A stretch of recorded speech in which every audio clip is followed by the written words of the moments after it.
ingeta bandeko na ngai awa makambo sur makambo awa dossier sur dossier arrivé ya Joseph Kabila Kabange na Goma bandeko arrivé ya Joseph Kabila Kabange na Goma. Qu'est-ce qui se passe nini lisusu bandeko na ngai akomaki kuna ndenge nini mission na ye eza nini azo planifier nini azo préparer nini.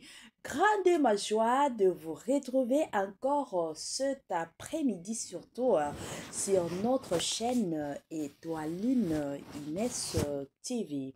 Salut chers Bouchou, salut chers abonnés, salut chers connaissances. Salut surtout les amis de Étoiline Inès TV. J'espère que vous allez bien. Quant à moi, je suis bien, super bien par la grâce de Dieu. Chers Bouchou, chers abonnés et chers connaissances, yalelo toye lisusu kande toye bisakabino soki ya koloba ezali tokoya koloba soki ya koloba ezali te moyen toya ezate pe ekotikala ko zalate. La famille kandenge bauti koyoka na bandi ebele ya batu déjà baza un peu alerté pona koyeba le pourquoi Joseph Kabila Kabange azongaki na mboka na biso, pourquoi Joseph Kabila azongelaki na nzela ya Rwanda, pourquoi azongelaki na nzela oyo akenda te. Nzela biso nyonso toyebi ke oyo salaki ke Joseph Kabila Kabange alongwa kine ezalaki nzela ya njili. Mais pourquoi cette fois-ci aye ko préféré azonga na nzela ya Rwanda? Bandeko nanga avant na ya kokota na mozindo ba dossier awa eza mwa ebele ekozala malamu na ya nanu ko sensibiliser bandeko na biso nyonso ya sika. En tout cas, si c'est la toute première fois, ya kokota penza na chaîne na biso, chaîne moko ya kitoko, chaîne ya ba analyse somme, chaîne moko ya ba information pas possible. Je vous prierai surtout de vous abonner massivement. Abonnez-vous.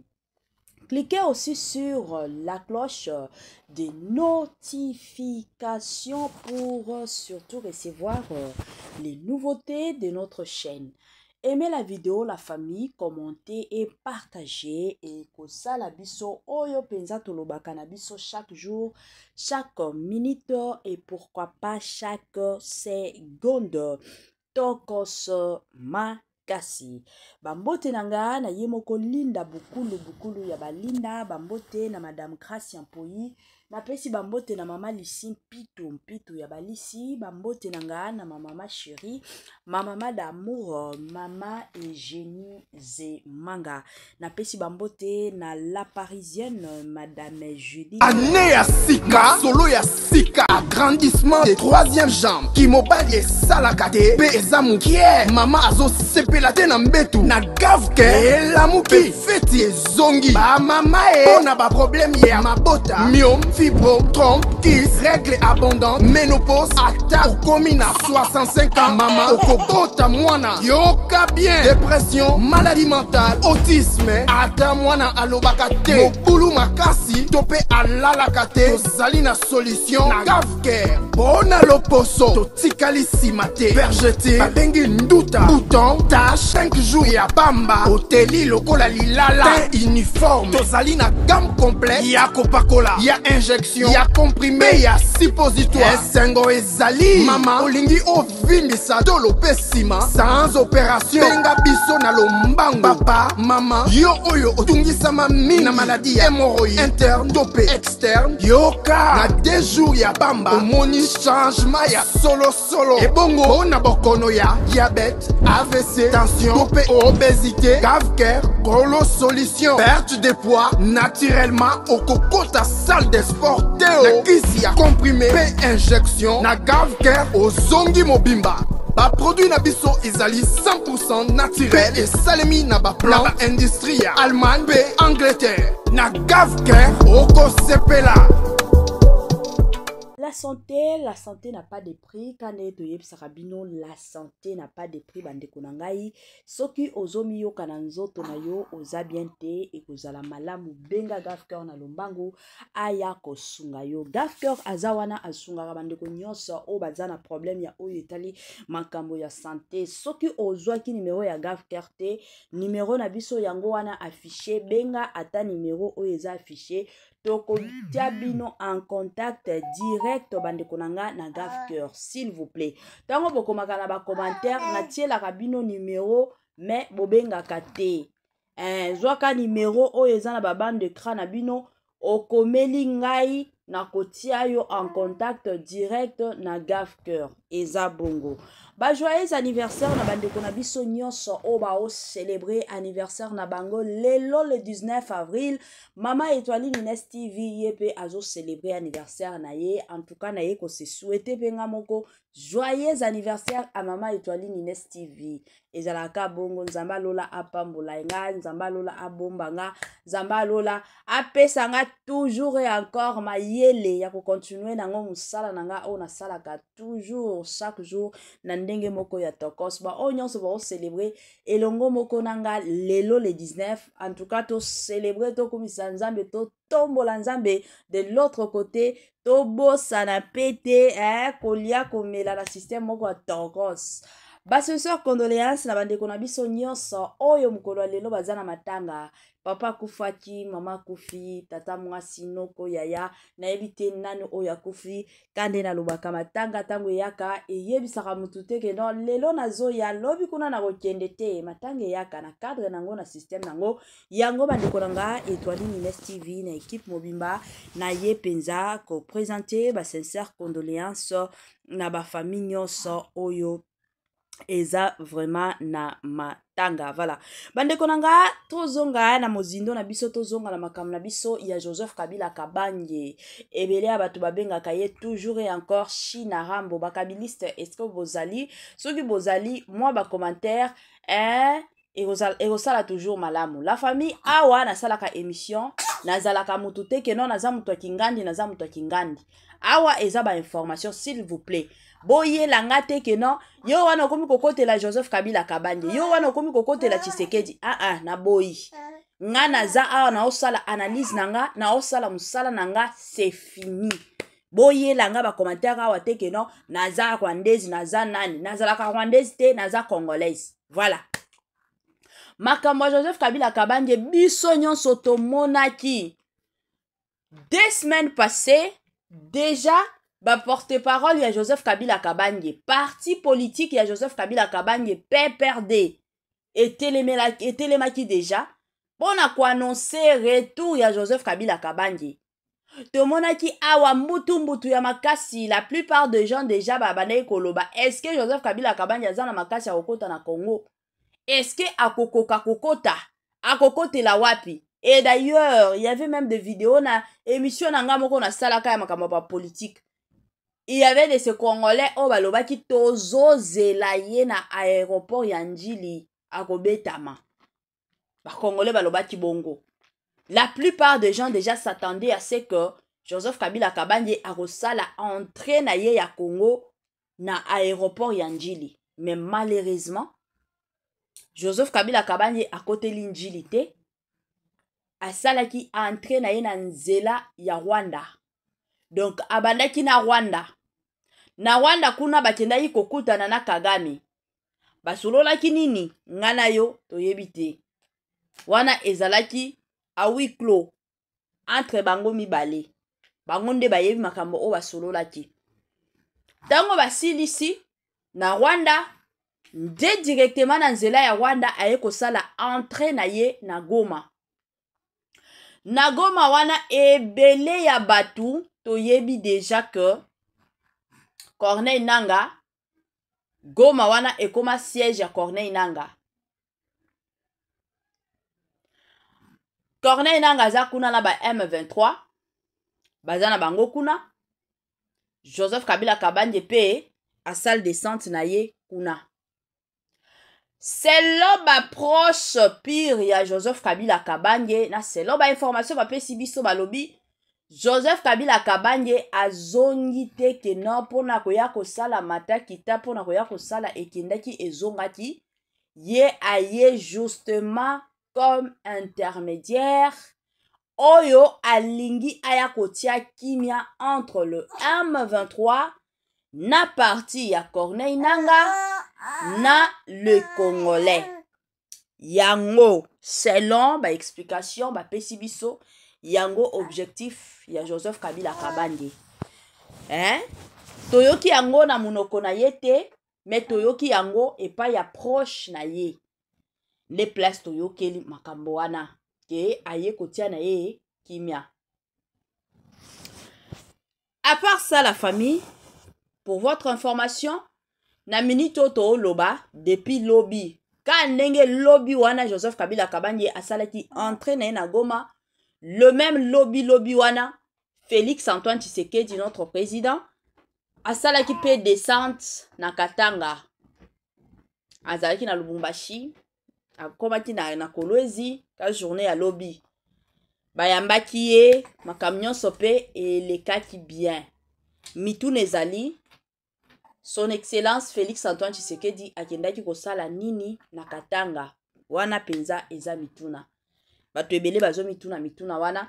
Jusqu'à présent, biso pe de notre côté tozoye bate makambo oyo akendaki kosala na Katanga mais akai ezalaki penza ya makasi. Ezalaki penza ya kitoko, akai ezalaki bien penza.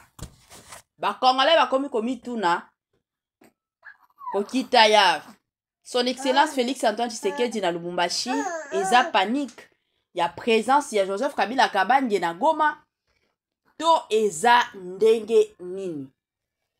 Makambo ezali chers compatriotes makambo na Congo na biso ezali kande na yebisaka bino na Congo na biso tolalaka tolamuki na ba dossier soki likambo esalami surtout soki nanu mutu a brisé nanu silence na yete bato ebele bazalaka toujours na ba qu'est-ce que c'est. Bato bazalaka toujours na ba pourquoi. Bato bazalaka toujours na ba pona nini. Ezalaka toujours bongo. Situation o eza situation moko eza sombre. Ebele ya bato bazozela kaka. Ba mona ya d'autres personnes déjà ba olo batenon. Joseph Kabila Kabange ko zonga na ye oyo azongi ezaki aye ko récupérer pouvoir. Bato mosusu pe de leur côté balobi te. Aye ko pe ko tiaka kimia na mboka. Makambo so etambola bien.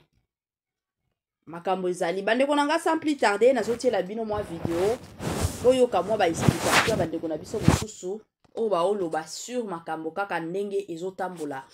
Tolanda na nou vidéo oyo et puis on se retrouve juste après. Il y a 24 heures passées, service à renseignement Etienne Maboko na résidence. Il y a maman Olive Lembe Kabila na 18e marié. Je sais, Nazaya Kondima, que soi-disant opposants des politiciens congolais, oleka poba loba qui a commis acharnement. Oleka poba loba commis menace. Oleka poba loba commis, je ne sais pas, quand l'ancien président de la République est menacé, soi-disant que Yemutatika pouvoir démocratiquement, passation civilisée, et voilà aujourd'hui, a commis menacé dans son propre pays, le régime de Félix Antoine Tshisekedi Tshilombo, et commis même n'a comme menacé Joseph Kabila. M'entendez? Peuple congolais, merci pour votre information. Sauf imprévu aujourd'hui. Kabila a compté à Zonga Goma, à Kota Goma Lelo, avec une jeep blindée, je vous confirme. Jipwana Ezana Bukavu, il faut que Kigali et soit Kabila na Kigali. Au moment où on a aussi l'information, Oyo. Et soit Kabila na Kigali, et traverser Naye Bunagana, et traverser Naye village Moko, Oyo Eza frontalier na Uganda. L'objectif c'est quoi? Lelo.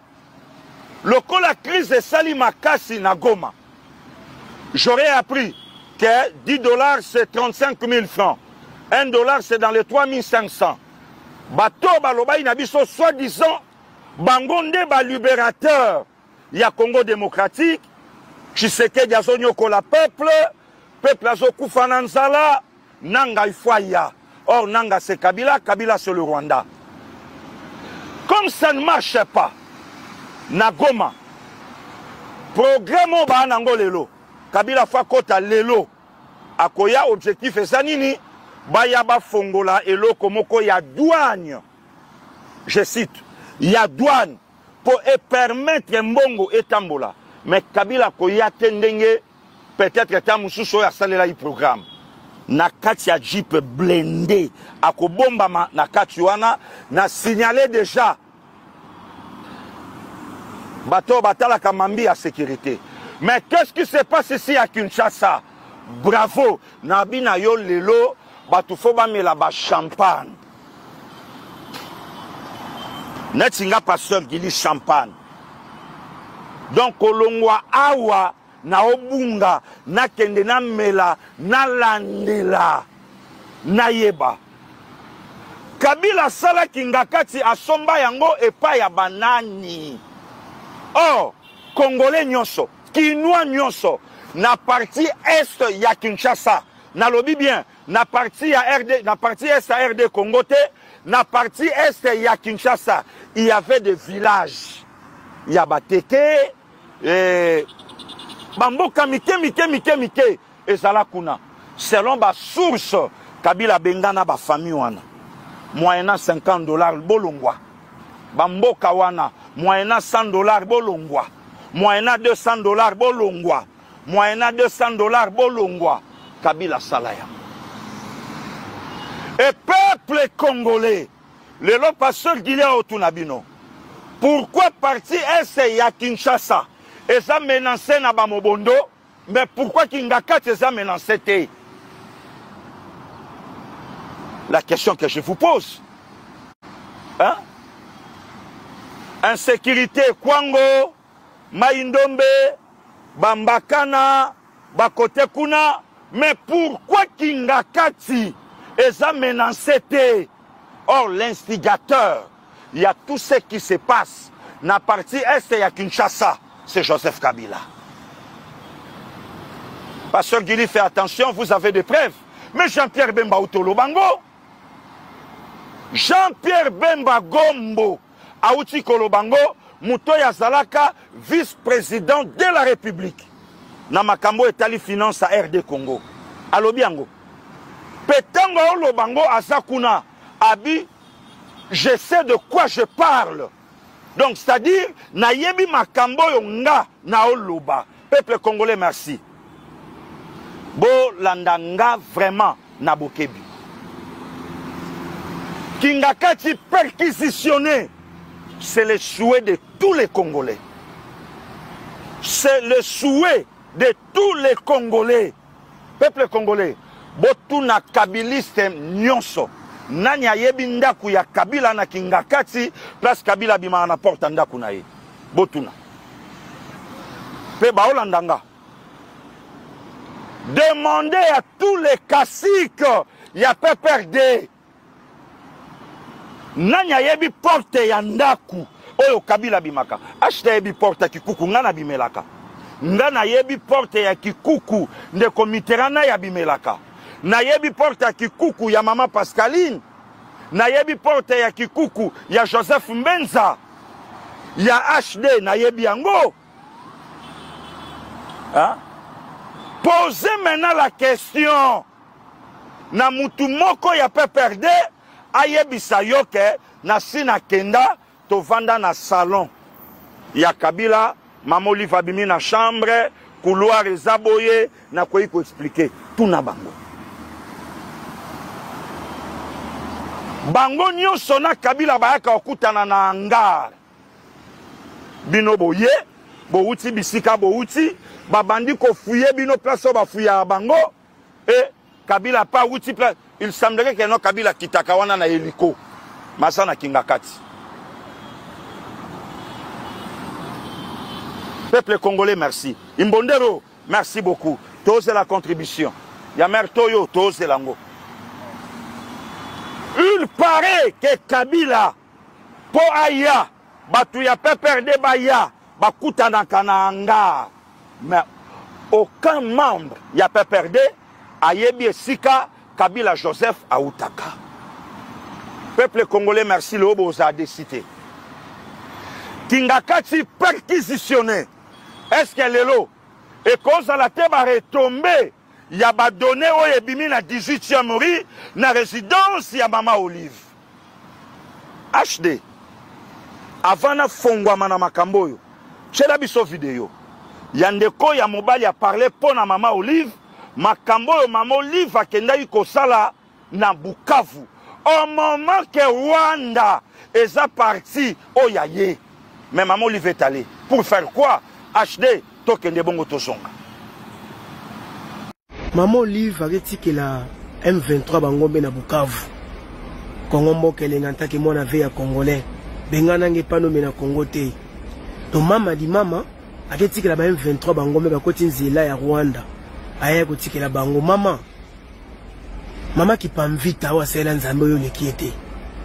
Mama mviko wa de leno ba sela nzambe na kati mboko yo leki bango te. Weza mboka bilaka. Weza mboka ya Kimbangu Mvuluzi.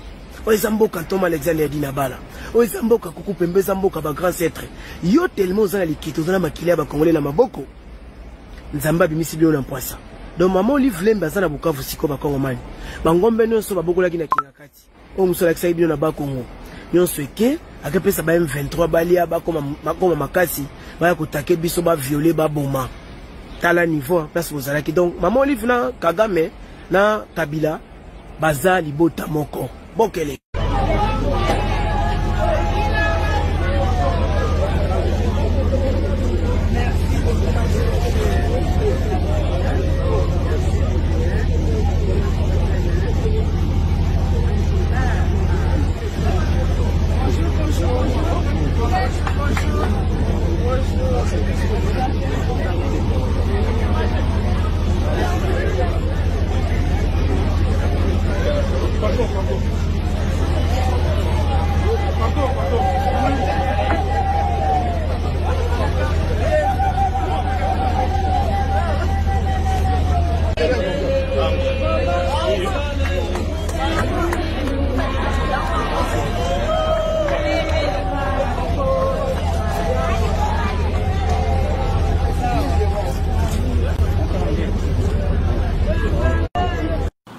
Voilà. Makelele Utobima, il y a un mois. Il y a un Indo-Pakistanais. Makelele Utobima awa. Que bata pe perde. Ba memelaka M23 mbongo. Ba memelaka M23 mbongo. Quitte Kinshasa, Dubaï. Dubaï, je crois Nairobi. Ou bien Kampala, Kigali. Bakoti, baravitaye bango. Peuple congolais, ne komiterana ya lobaki te obomba selo te. Nyonso oyo tokoloba, oyo tokozana nango na possession, toko expliquer yango batu bayeba batu wana. Mama Olive auti soi-disant que Mama Olive auto sunga ba sinistre. Mais ce qui Mama Olive auto sunga ba sinistre ya est. Posez la question à Mama Olive. Il y a de sinistrés ici à Kinshasa. Bao Bazindi. Na inondation et Salamaki. Est-ce que vous avez une participation à Mama Olive Lembe Kabila? Participation. Il y a Mama Olive Lembe Kabila. Vous avez yango? Mama Olive accueilli à Memi Biloko. Binomo Bolandi vidéo. Là, c'est pas Pasteur Gili, ni non plus Moutouyaï de Pes. Koyo Kande Koana, Kolandelaye, Omona, que celui-ci, c'est un Congo. C'est un Congo. C'est un Congo. Donc, Mama Olive est allé ravitailler l'M23. A préciser, Bangombe Zalaïna Kingakati, Babiloko partout, yango Mama Olive a memela ki bango. Soi-disant, akeyu kotala bandeko ya biso ba o souffrir, nzoka Mama Olive a keko ravitailler belle famille na ye, le Rwanda. Le Rwanda. Et l'autre nino eza caché na Kingakati. Il faut vérifier yango. Joseph Kabila a préféré Yakotika nyonso oyo eza pona bien ya ba Congolais et Congolais. Entre autres palais présidentiels, aujourd'hui pour la première fois depuis Congo ezala Congo, construit par le président Tshisekedi. Mais Kabila Joseph, autrement dit Hippolyte Kanambe Kazembere, a préféré asala Kingakati na ye. Pasteur Gili, c'est pas normal, c'est normal. Pasteur Gili, ezalaka te ezalaka. Na obete la bino mambeleki na Angola. Joao Lorenzo Emmanuel abimi na parti ya Dos Santos. Un peu là. Mais si je vous dis aujourd'hui, et ça même na mouana, il y a Edouard Dos Santos à la prison. Loba Kabima. Bande Angola bo confirmer nga. Loba Kabima. Mouana ya mouansi. Il y a Edouard Dos Santos, Joao Lorenzo Abine au Tia Makolono Nangolate, jusqu'à ce que Babiloko va reprocher na yo au Rosongi Sango. Mais à combien plus forte raison? Un rebelle, un immigré, moutoyer à ton hôpital te, moutoyer à ton école te, moutoyer à sali lokomokote, moutoyer à pied ba Congolais et Congolais lokomokote, à Kangi Kingakati. Kingakati est en superficie. Il y a dîme, il y a superficie à la République démocratique du Congo. Allez-y comprendre. Allez-y comprendre. Je me rappelle encore, je me souviens, je salue maître Christian Bosembe, la peuple a osé la contribution naïe. Azala Moutali Bosso à l'époque journaliste. À sa l'émission, à lobby va perquisitionner, je l'aime. Nanya finga Christian Bosembete. Présent mes respects. Nana finga ka Christian Bosembete. Eh, le longa na otuna bino. Babilo konini oyo bazwaka na GLM. Oyo babimisa na GLM. Mais nana ndimaka makambo yo Christian Bosemba lobaka. De même aujourd'hui avec Pasteur Gili. On doit fouiller Kingakati. Advienne que pourra.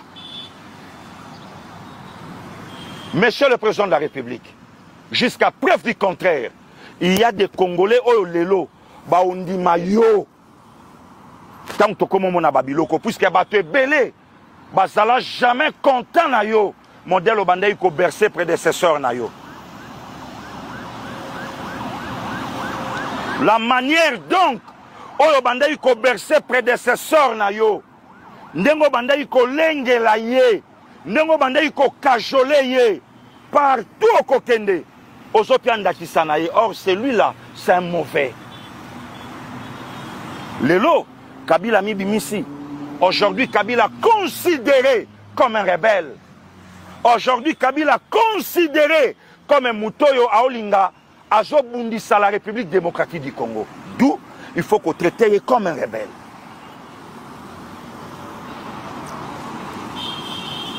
Peuple congolais, merci. Il faut qu'on traite comme un rebelle. Mais c'est un souhait. Il y a tout le monde. Jean-Pierre Bemba Tamboli, Congo Mobimba. Pour nous définir qui est Kabila. Batou va applaudir pour Jean-Pierre Bemba Baza. Mais les mécontents, les fistrés, tout le monde y peut bango. Sous prétexte à cohésion nationale. Maintenant, il y a des militaires rwandais. Oyo bavanda kuna, baza au service ya Kabila, baza aux ordres ya Kabila. Oya yebi ango tenani. Na maluku ya pas longtemps, na télé na biso, na ba chaîne na biso local. Bandeko ya fin fond ya maluku. Baloba. Il y a des militaires rwandais babimaka awa na teni ya sika ya FRDC na ba dollar ya sika bazwa osomba biloko ba osala échange ba olukango o ayebi yango tenani nani ayebi teke na Kingakati eza na aérodrome s'il faut na benga ngo bongo oyo ba jet kitaka na oyo bajet elongwaka il faut quand même bafuyi yango.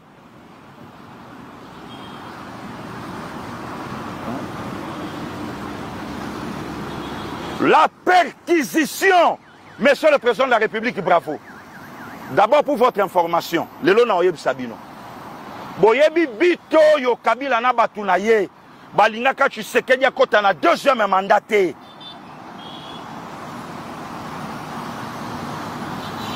Oyo balinga Tshisekedi akota na deuxième mandat te.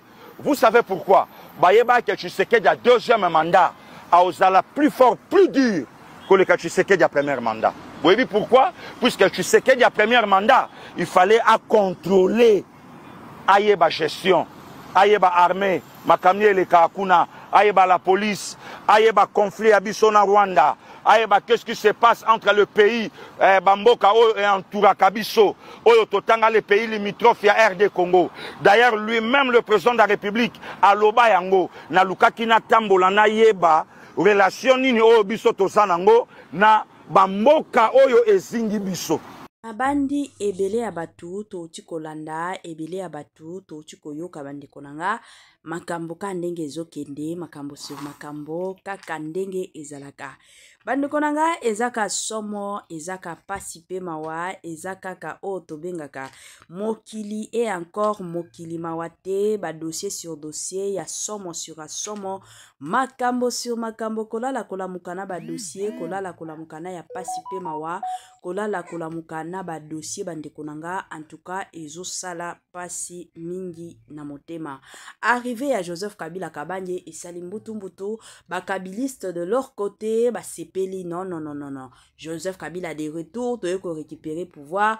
De l'autre côté, ba tupe mosusu ya Tshisekedi, ba tu ya Katumbi, ba tu ya Martin Fayulu, batu bazama ebele batuna o ya bango de leur côté pe bakomi komi tuna eske ya biso un jour akoyaka kozwa pouvoir to ekozala ndenge nini. Makambo ezokende bandeko nanga na ndenge moko ya somo, makambo sur makambo.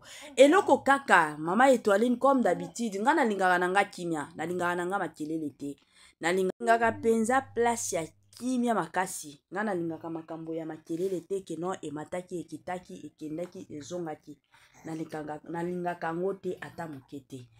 Eloko nga kaka nazo senga eza kaka kimia ekota soki ekozala keno batu nyonso oya lingi azala président oya lingi azongela ki bo président bazela kasi manda ya Félix Antoine Tshisekedi esila. Tango ko sila tango to koma na ba vote mutu na mutu aya ko postuler, et c'est alors que toko yeba nani mutu ko leka nani mutu ko joate ekozala mwa bongo ekozala malamu pe kitoko et encore kitoko mingi. La famille natiela bino mwa vidéo mosusu to landana no vidéo wana pe ba propos eza mwa ebele na vidéo wana to yo kango, et puis toko zonga pona ko continuer mwa analyse na biso to landana nous. On se retrouve encore juste après. Nous allons accueillir Chinarambo, Jikaka, Joseph Kabila. Dans quelques jours, il va venir. Nous allons l'accueillir, c'est un fils digne du Congo. Il a servi le Congo. Nous l'attendons à Goma. Nous n'avons pas de problème avec lui. Et vous pensez que la meilleure manière de récompenser, c'est de le chasser du pays? Mais même pour le président élu en 2023, mais qui n'était pas proclamé, M. Moïse Katumbi. Il doit revenir au pays. Lui aussi doit revenir. D'ailleurs, après Chinarambo, quand il revient au pays, nous appelons aussi Moïse Katumbi. Après l'autre que nous allons appeler, c'est Moussa Nyamwisi, qui a déjà fui le pays.